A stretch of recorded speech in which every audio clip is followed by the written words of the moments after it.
हमारे साथ एक ऐसी रिक्शा वाली महिला है जो पटना की सड़कों पे घूम घूम कर रिक्शा चलाती हैं और रिक्शा चलाने का वजह सिर्फ ये है कि इनके पति इनको छोड़ चुके हैं। इनके 2 बच्चों की जिम्मेदारी इनके ऊपर है, इनके परिवार की जिम्मेदारी इनके ऊपर है और जब इनको कोई काम धाम नहीं मिला तो रिक्शा उठा करके पटना की सड़कों पे सवारी चलाने लगी। इनसे बात करते, क्या नाम हुआ आपका? मेरा नाम नासरीन अंजुम हुआ।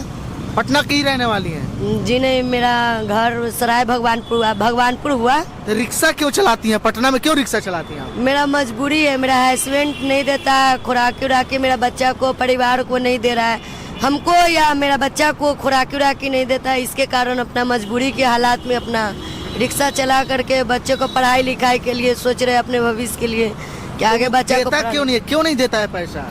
अब लपुआगिरी करता है, दारू पीता है, शराब पीता है, पी के आएगा मारपीट करता है, लड़ाई झगड़ा करता है, बहुत सारे गंदे गंदे बातें बोलते हैं आपको और मारपीट के जी जहाँ पाते वहीं मारने लगते हैं, रोडों पर पाते रोडों पे मारने लगते हैं, मारपीट करके भाग जाते हैं। तो ये शादी हुआ था कि खिलवाड़ हुआ था आपसे? मेरे साथ वो खिलवाड़ किए हैं उन लोग, क्योंकि देखिए हम बुरे नियत का नहीं है ना, बुरे समझने वाले हैं, हमको कोई हेल्प करने वाला नहीं है। मेरे पापा विकलांग है तो मेरा भाई भी नहीं है, तो मेरा कोई हेल्प करने वाला नहीं है, तो फिर इसका फायदा, मौका का फायदा उठा रहा है लोग। क्या करिएगा। शादी कितना साल पहले हुआ था आपका? मेरा शादी 2012 में 6ठा महीना में हुआ है, 5वां या 6ठा महीना। 11 साल शादी को? 11 साल। 2 बच्चे हैं आपके? जी 2 बच्चे। तो कितना सालों तक आप लोग सही से रहे एक दूसरे के साथ? बस वही करीब साल भर अच्छे से थे। उसके बाद मेरा फैमिली लोग, मतलब उनका फैमिली लोग लड़ाई पीटी करता था, मारपीट, हमको बोलता था आग लगा देंगे, ये करेंगे, किरासन तेल लगा के आग लगाने जाता था, तिलक नहीं दिया, दहेज नहीं दिया।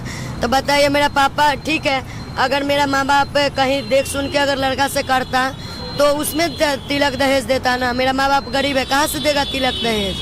3 गो बहने हैं, मेरा भाई भी नहीं है, तो कहाँ से देगा? मेरा माँ बाप विकलांग है पापा। मतलब जितना व्यवस्था हो पाया उतना व्यवस्था। लेकिन हाँ, मेरा माँ बाप जितना मेरा माँ बाप से हो सका उतना दिया, फिर भी बोला दहेज के रूप में, तो दहेज के रूप में नहीं, लेकिन बेटी के बसाने के लिए घर, मेरा माँ बाप मेरे हिस्सा का जो था जमीन मैके का वो बेच करके दे दिया ससुर लोग के। लेकिन वो लोग ले करके भी हमको बोलता कि राशन तेल उछल देंगे ना, तो जाओ तुम अपने माँ बाप से मांग कर लाओ। गरीब माँ बाप हमको कहाँ से ला करके देगा? चोरी करने जाएगा। ये तो बात सही। अब ये बताइए कि रिक्शा कितने दिनों से चला रही हैं आप? हम रिक्शा तो साल भर से चला रहे हैं, ये ठंडा साल भर आ गया जनवरी। पटना में साल भर से रिक्शा चला? जी हाँ। तो पटना में साल भर से रिक्शा चलाते तो आपका रोजी रोटी इससे चल जाता है? अब क्या करेंगे? अगर देखिए 2 रुपया अगर कमाएंगे, 1 रुपया अगर 2 रुपया कमाते हैं, अगर 1 रुपया खर्च करेंगे तो 1 रुपया जरूर बाल बच्चा के पढ़ा लिखा सकते 1 रुपया में। यानी सबसे अब बचे या नहीं बचे वो तो मैनेज करना ही है। रिक्शा किराए का है कि अपना है? नहीं किराया पे है। तो दिन भर में कमा करके किराया कितना देती है इसका? किराया 400 रुपया है। अब 100 रुपया अगर आपका जो बच जाए, 100 200 300 जो बचे आप, मतलब उसको 400 देना है, उसके बाद से जो आप कमाएंगे अपना है। हाँ। तो 400 कमा लेती हैं डेली? 400 नहीं कमा पाते हैं भैया। उसका देने के बाद 400 नहीं कमा पाते? कब से कब रिक्शा है 400 रुपया कमाना? भर दिन आदमी घूमते रहेगा, भोगते रहेगा, 400 रुपया नहीं हो पाएगा, नहीं होगा। अभी किसके साथ रहती हैं?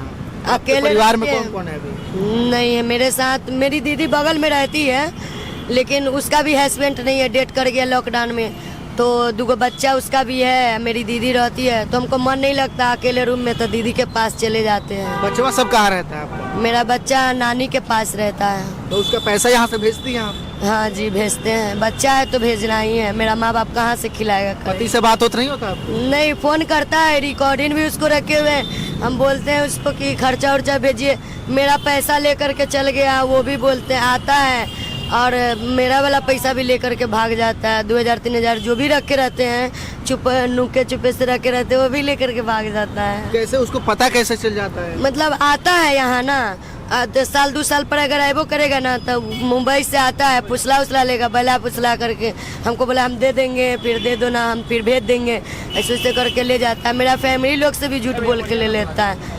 गांव समाज में भी सबसे, किसी से 10,000 किसी से 15,000 कर्जा ले लेता है, और कर्जा के लिए पूरा गांव समाज के मेरा मैके टॉर्चर करते हैं। हाँ टॉर्चर करते हैं, बोलते हैं कि आपका हस्बैंड पैसा ले लिया, आप दीजिए। बताइए हम कमा करके कहाँ से देंगे पैसा? हम 1 रुपया कमाएंगे, कहाँ से 10 रुपया देंगे?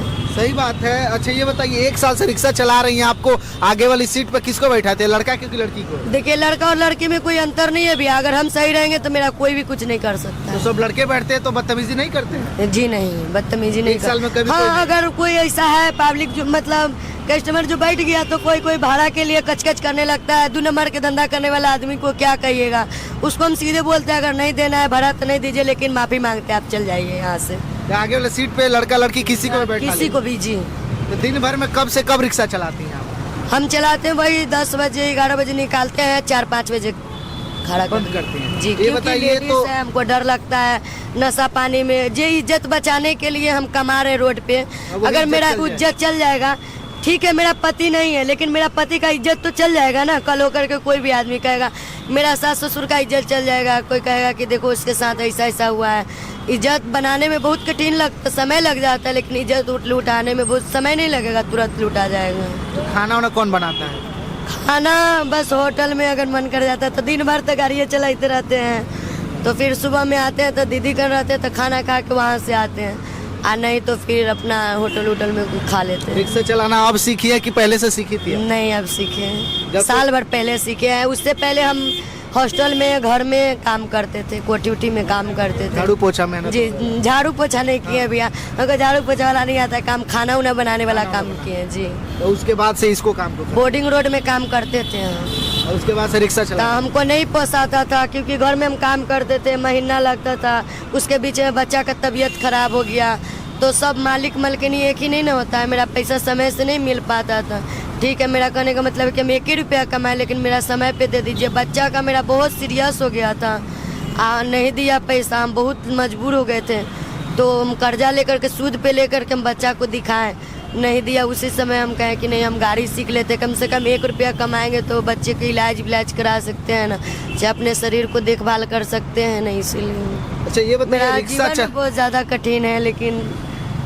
अच्छा, जब शादी हुआ था तो कभी सोची थी कि नहीं हमको रिक्शा भी चलाना पड़ेगा?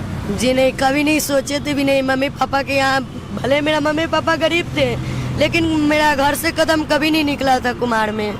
मेरा मम्मी पापा जो भी दे नमक रोटी खा के घर में गुजारा करते थे, लेकिन कहीं किसी के पास न 1 रुपया कर्जे के लिए कोई आता था और न कभी हम लोग दुख किए थे। जो भी 10 रुपया का कपड़ा पहनाते थे, लेकिन पापा मेरा विकलांग है लेकिन उसी में हम लोग गुजारा करते थे। इज्जत से रखे थे? इज्जत से रखते थे, और न कोई किसी का नज़र गंदा बुरा नज़र पर कभी आज तक भी नहीं। अगर हम किसी को कहते हैं कि अगर तुम गलत देख रहा है तो हमको बाँह पकड़ के बताओ कि हाँ यहाँ पे गलत कर रहा है क्या, लेकिन गलत करके नहीं। बस अगर गलत करना रहेगा तो हम यहाँ पे कमाने के लिए क्यों निकलेंगे? घर में भी गलत कर सकते हैं ना, 10 कस्टमर बढ़ा लेंगे, घर में भी कमा सकते हैं, लेकिन वो नहीं करना है, गंदे चीज नहीं करना है, क्योंकि भगवान के पास जाएंगे अकेले। तो बस तो जवाब देना, वहाँ तो जवाब देना। यहाँ तो 10 लोग हमको बचा लेगा लेकिन वहाँ कोई बचाने वाला नहीं मिलेगा। बस मेरे अंदर यही हौसला है, मेरा बस जो है खुशी, बस मेरा पति अगर उसी में खुश है, मेरा सास ससुर अगर उसी में खुश है तो हम भी चाहते हैं कि चलो भाई, हेल्प अगर नहीं कर रहा है उसको अगर किसी दिन ठोकर पाएगा वो खुद समझेगा। सही बात है। देखिए 11 सालों पहले इनकी शादी हुई थी और शादी होने के बाद ये महिला जो है कि आज रिक्शा चलाने पे मजबूर है। कारण यह है कि इनके पति इनको छोड़ चुके हैं। मुकदमा भी नहीं कर सकते हैं, हमको इस सब के लूर नहीं है। मुकदमा नहीं करती? नहीं, केस उस करने का हमको लूर ढंग नहीं है। भले हम गाड़ी उड़ी चला लेते हैं, काम धंधा कर लेंगे, लेकिन केस मुकदमा हमको मतलब कहीं भी उतना मतलब समझ में नहीं है। समझदार नहीं है उतना, मतलब पढ़े हैं, पढ़ के हम बता देंगे, हिंदी में पढ़ लेंगे लेकिन इंग्लिश में नहीं पढ़ पाएंगे। लेकिन उतना मतलब मेरे पास उतना कम थोड़ा सा आती है, तबीयत हमेशा खराब रहता है, इसके कारण हम चाहते नहीं है कि केस के मुंह देखे, क्योंकि जीवन को सबसे पहला बर्बादी केस है। केस करने जाइए तो पहले वकील का 10,000 दीजिए, 5,000 दीजिए, दौड़ते दौड़ते परेशान कर देगा। तो फिर पति का भी तो वही हाल, सुधरेगा नहीं पति आपका? जाने दीजिए भी, अगर नहीं सुधरेगा तो हम क्या कर सकते हैं। अगर सुधरने वाला होगा तो सुधर सकता है, अगर नहीं सुधरने वाला होगा तो उसको जान भी मार देंगे तो नहीं सुधरेगा। उसको पता है कि आप रिक्शा चलाती हैं? जी, उसको सब पता है। फिर भी उसको शर्म नहीं आता है? सर अगर शर्म आता तो मेरा कहता ना कि नहीं ठीक है, अगर ठीक है हम रिक्शे चला रहे हैं तो अगर तुमसे नहीं होता है तुम बोल सकता है ना कि ठीक है तुम्हारे साथ हम रहेंगे, हम 5 रुपया कमाएंगे, तुम भी 5 रुपया कमाना, 10 रुपया में दोनों परिवार चलाएंगे सबको के।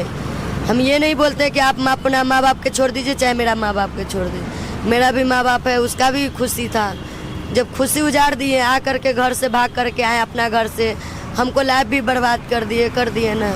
साल भर शादी के हुआ, साल भर खुशी से थे, और उसके बाद लड़ाई झगड़ा करने लगे, मारपीट करते हैं। आपको परिवार फैमिली सब जगह हाथ उठ काट खोट के भी मार ले, देखिए ना। सब हाथ एकदम कहता है क्या वो, हम मेरा फैमिली लोग बोलता है उसका ससुराल वाला कि बताइए ना, कहता है क्या कि जाओ, काट देता है, मार देता है, कहता है कि जाओ कपार में भी काट ले, यहाँ पे है।